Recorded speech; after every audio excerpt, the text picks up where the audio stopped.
এই লিস্টে যদি কোনো ইসরায়েলি পণ্য থাকে, ইসরায়েলি পণ্য দিবি না, ঠিক আছে? অন্য পণ্য দিবি, আমাদের দেশীয় পণ্য বা অন্য দেশের পণ্য। ইসরায়েলি সম্পর্কিত কোনো পণ্য আমাকে দিস নাই লিস্টে যা আছে, ঠিক আছে? ওকে। ইসরায়েলি সকল পণ্য আলহামদুলিল্লাহ বয়কট করেছি, সেজন্য তোকেও বলতেছি ইসরায়েলি কোনো পণ্য এবার বাসায় নিবি না। আর কেউ যেন বাসায় না নেয় ইসরায়েলি পণ্য। দোকানদার হিসাবে ইমানি দায়িত্ব পালন কর।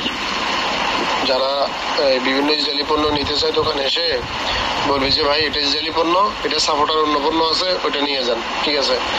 এভাবে মানুষকে বলবি, ঠিক আছে, যাতে মানুষের ভিতরে একটু সচেতনতা আসে।